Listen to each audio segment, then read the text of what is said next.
इस नक्शे का दूसरा हिस्सा इसी तरह एक लॉकेट में महफूज है और वो लॉकेट आरती की बहन सपना के गले में है।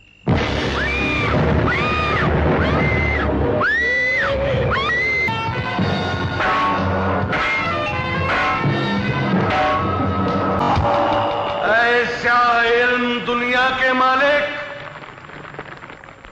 मुझे सदाबहार जवानी और लंबी उम्र अता फरमा। कुछ तुम करीब आओ, कुछ हम करीब आए।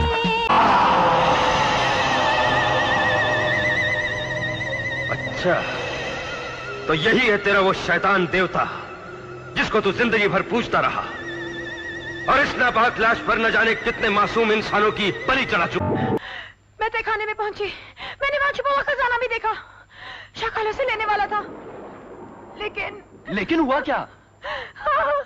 उसने शक्ल को मार डाला। बदी के मिट्टी से बने हुए उस शैतान देवता का जिस्म है। वक्त ने जिससे रूह तो छीन ली, लेकिन जिस्म नहीं छीन सका। 80 के दशक के मध्य में जब रामसे ब्रदर्स अपने प्रसिद्धि के चरम पर थे, उन्होंने तब तहखाना फिल्म का निर्माण शुरू कर दिया। इससे पहले 1984 में रामसे ब्रदर्स की monster based adventure horror flick पुराना मंदिर सुपरहिट रही थी और इस फिल्म से रामसे ब्रदर्स ने अच्छे कमाई भी किए थे। फिल्म पुराना मंदिर की सफलता से उत्साहित होकर 1986 में रामसे भाइयों ने तहखाना नामक एक और एडवेंचर थ्रिलर हॉरर फिल्म बनाने का फैसला किए। वो तहखाना मौत का घर है। वहां एक खौफनाक शैतानी बला है। मैंने खुद उसे अपनी आंखों से देखा है। कलाकारों के चयन से लेकर फिल्म के मेकिंग और ट्रीटमेंट तक फिल्म पुराना मंदिर और फिल्म तहखाना दोनों में कई समानताएं या सिमिलरिटीज थी। फिल्म पुराना मंदिर के जैसे ही फिल्म तहखाना में भी जमींदार, हवेली, काला जादू, साजिश, मसल मैन, हॉट रोमांस और एक्शन सहित हॉरर फिल्मों के सभी फीचर्स और मसाला भरपूर मौजूद थी। एक भयानक दिखने वाले लंबे बालों वाला शैतान या मॉन्स्टर भी था। मसल मैन पुनीत इसार पुराना मंदिर में हीरो के दोस्त के किरदार में नजर आए थे। अबे गेंडे, इतना मारूंगा कि तेरी माँ भी तेरी शक्ल नहीं पहचानेगी। ए हरामजादे, तेरी ये मजाल कि तू मुझ पर हाथ उठाए, टुकड़े कर कर फेंक दूंगा, समझे?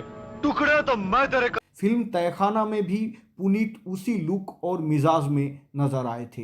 इस फिल्म में भी उनका नाम आनंद रखा गया था, जो नाम उनका फिल्म पुराना मंदिर में भी था। इसके अलावा रामसे ब्रदर्स के इस फिल्म के हीरो के रूप में एक और macho and muscle man Hemant Birje को भी कास्ट किया गया था। उसी साल रिलीज हुई टार्जन फिल्म की वजह से जिनका स्टारडॉम आसमान छू गया था। इस फिल्म में हेमंत बिरजे के साथ प्रीति सप्रू बतौर हीरोइन नजर आए थे, जो उम्र में हेमंत बिरजे से 7 साल के बड़े थे।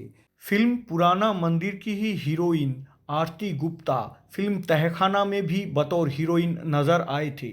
उनके विपरीत हीरो के रूप में काम किए थे शबाना आजमी की भतीजे कामरान रिजवी। ये धरती अब किसी और बेगुनाह के खून से नहीं रंगेगी। कसम इस दुर्गा माँ की, मैं उस शैतान को जिंदा नहीं छोड़ूंगा, नहीं छोड़ूंगा। हेमंत बिरजे कई इंटरव्यू में ये शिकायत कर चुके हैं कि करियर के शुरुआत में रामसे ब्रदर्स की फिल्मों में काम करना उनका एक गलत फैसला था। इस वजह से उन्हें बी ग्रेड फिल्म के हीरो का ठप्पा लग गया था। हालांकि रामसे ब्रदर्स के फिल्मों के पेटेंट हीरोइन आरती गुप्ता ने हेमंत बिरजे के ये सारे आरोपों को ये कहकर खारिज कर दिए कि हेमंत बिरजे कभी भी एक क्वालिटी एक्टर नहीं थे। उनकी डायलॉग डिलीवरी बेहद ख़राब थी। अपनी पहली फिल्म टार्जन के अलावा दर्शक जिन 2 फिल्मों के लिए हेमंत बिरजे को याद करते हैं, वो रामसे ब्रदर्स की ही 2 हॉरर फिल्में वीराना और तहखाना ही है।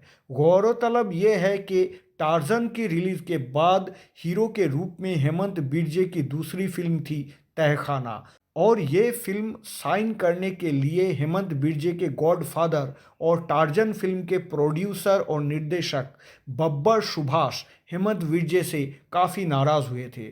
फिल्म तहखाना एक monster based horror thriller film थी। इस फिल्म में मॉन्स्टर का लुक और कॉन्सेप्ट रामसे ब्रदर्स ने हॉलीवुड की एक हॉरर फिल्म हॉलोवीन से लिए थे। फिल्म हॉलोवीन में माइकल मायर्स ने शैतान या मॉन्स्टर का भूमिका निभाए थे। हालांकि पुराना मंदिर के सामरी अनिरुद्ध अग्रवाल को रामसे भाइयों ने इस फिल्म में शैतान या मॉन्स्टर के रूप में इस्तेमाल नहीं किया था।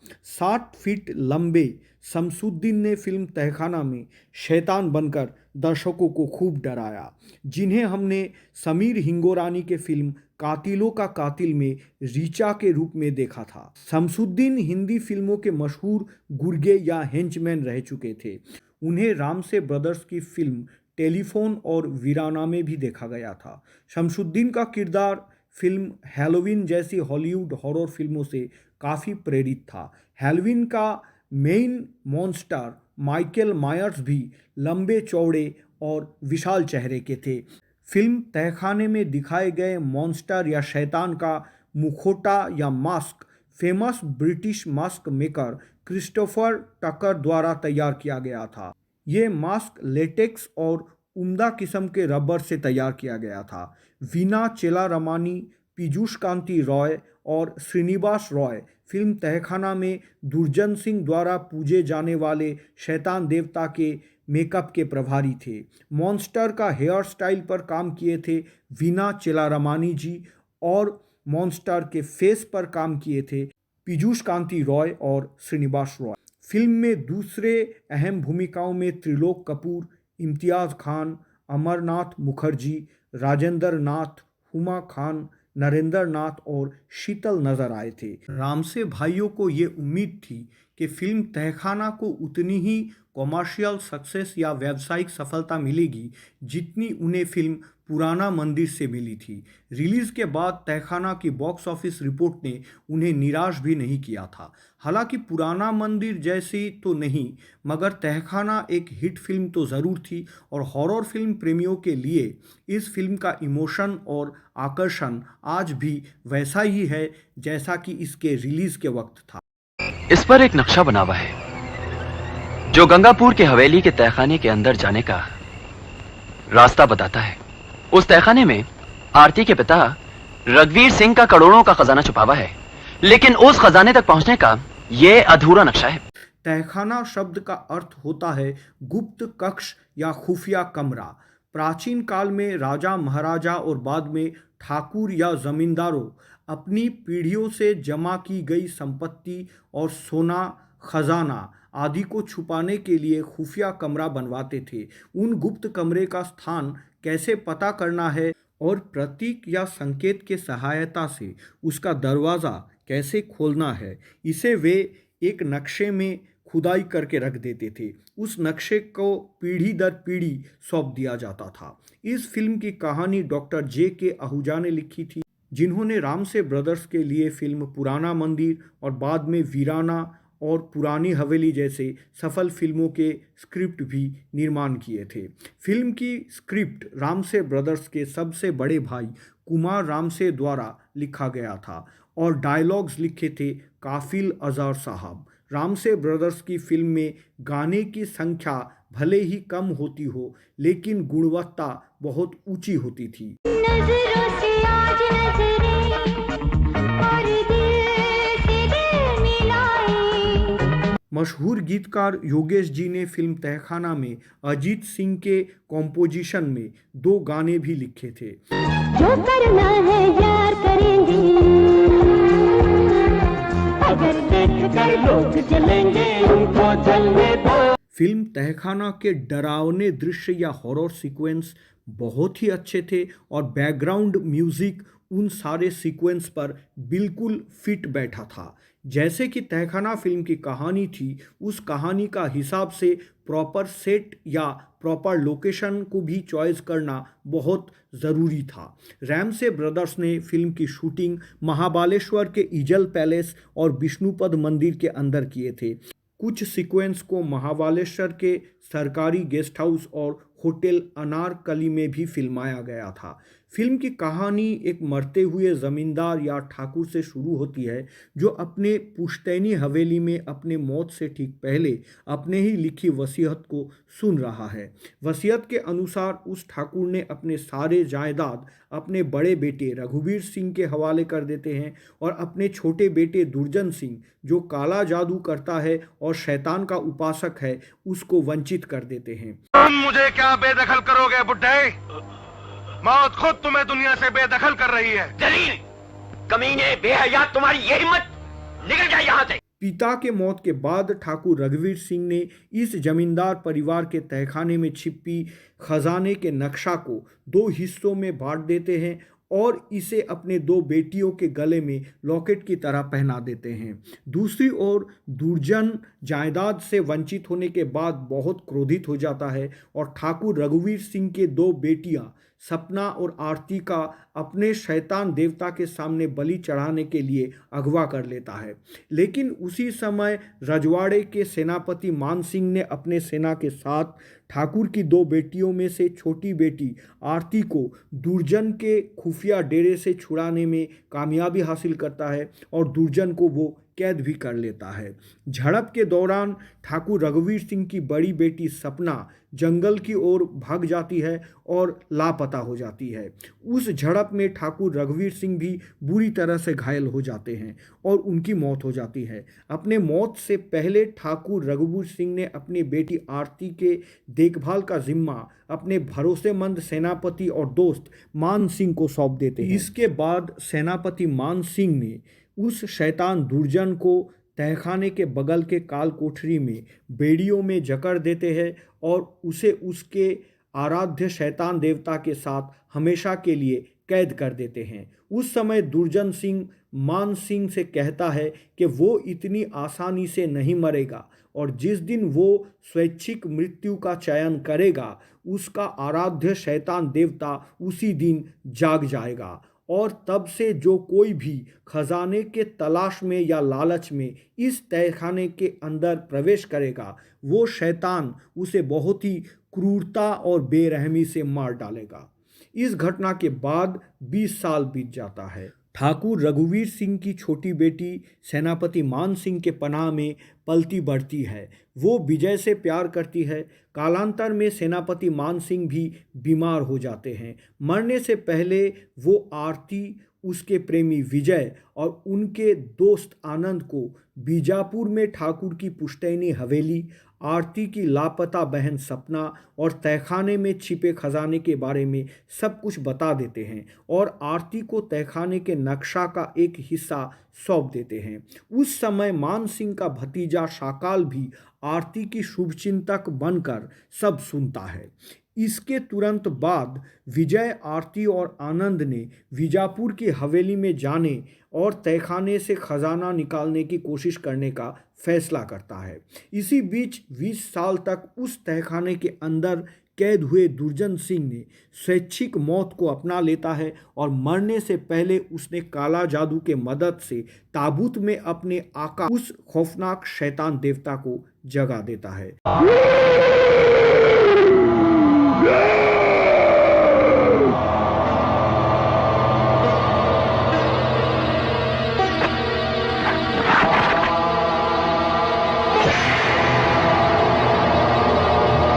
दूसरी ओर रघुवीर सिंह की बड़ी बेटी सपना जो बचपन में ही लापता हो गई थी वो भी तब तक जवान हो जाती है और गलती से शाकाल के ही होटल में काम की तलाश में पहुंचती है और शाकाल की हवस का शिकार बनकर मर जाती है। सपना के लाश को दफनाते समय उसके गले में लॉकेट के रूप में वो नक्शा देखकर शाकाल को पता चलता है कि यही वो लड़की सपना है जो आरती की लापता बहन है। शाकाल लॉकेट को अपने पास रख लेता है और खुद ही तहखाने का सारा खजाना हड़पने का मन बना लेता है। विजय, मैं तुम्हें लॉकेट जरूर दूंगा, लेकिन असली नहीं, नकली। इसी बीच आरती अपने प्रेमी विजय के साथ बीजापुर में अपने पुश्तैनी हवेली के लिए निकल पड़ती है। आनंद भी उनके साथ देने का वादा करता है। रास्ते में कुछ बदमाशों के चंगुल में आरती और विजय फंस जाता है। उसी वक्त स्थानीय ग्रामीण शक्तिशाली एक युवा हीरा उन दोनों का मदद करता है और उन्हें बदमाशों के चंगुल से बचाता भी है।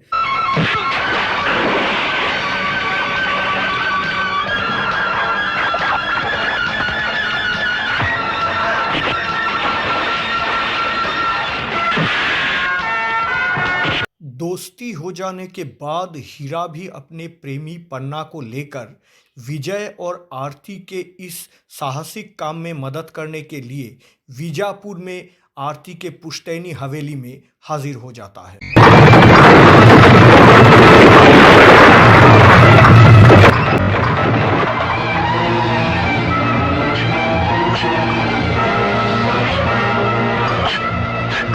बाद में विजय के दोस्त आनंद और शाकाल भी एक एक करके वहां पहुंच जाते हैं। तहखाना के अंदर घूम रहे वो खौफनाक शैतान को एहसास हो जाता है कि कुछ बाहरी लोग तहखाने के अंदर खजाने के तलाश में आए हैं। इसके बाद उसके शैतानी प्रभाव में हवेली में एक के बाद एक भयानक घटनाओं की एक श्रृंखला घटती है। उनके कुछ साथी को भी बड़े खौफनाक तरीके से मार दिया जाता है। क्या आरती अपने दोस्तों की मदद से तहखाना का खजाना वापस हासिल कर सकेगी? क्या शाकाल अपने साजिश में कामयाब हो पाएगा या विफल हो जाएगा? तहखाना के खजाने की रक्षा करने वाले वो खौफनाक शैतान देवता का अंजाम भी क्या होगा? ये सारे प्रश्न के उत्तर जानने के लिए आपको तुलसी राम से और श्याम राम से निर्देशित डरावनी सस्पेंस थ्रिलर फिल्म तहखाना देखनी होगी। इस रुकी हुई घड़ी के साथ साथ यहाँ की हर चीज थम चुकी है।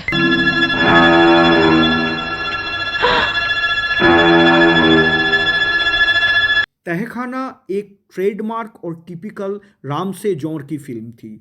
फिल्म की गुणवत्ता रामसे की दूसरे कल्ट हॉरर फिल्मों जैसे 2 गज जमीन के नीचे, दरवाज़ा, पुराना मंदिर या फिर फिल्म वीराना के स्तर का शायद नहीं थी, लेकिन एक मनोरंजक फिल्म के रूप में तहखाना खराब फिल्म भी नहीं थी। अभिनय के मामले में तो सभी कमोबेश अच्छा एक्टिंग किए हैं, लेकिन हेमंत बिरजे का एक्टिंग और एक्सप्रेशन बेहद साधारण है।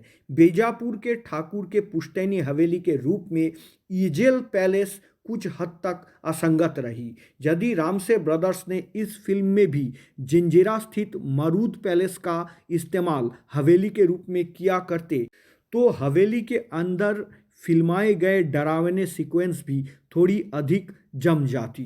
फिल्म में गंगू रामसे की सिनेमाटोग्राफी या कैमरा वर्क शानदार था। एक जिंदा लाश, बहुत ही भयानक है वो, बहुत ही खौफनाक है वो हम सबको मार डालेगा।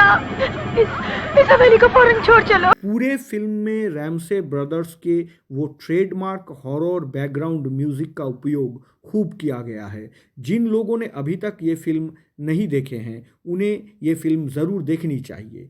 तहखाना निश्चित रूप से एक उत्कृष्ट मास्टरपीस और मस्ट वॉच मूवी है।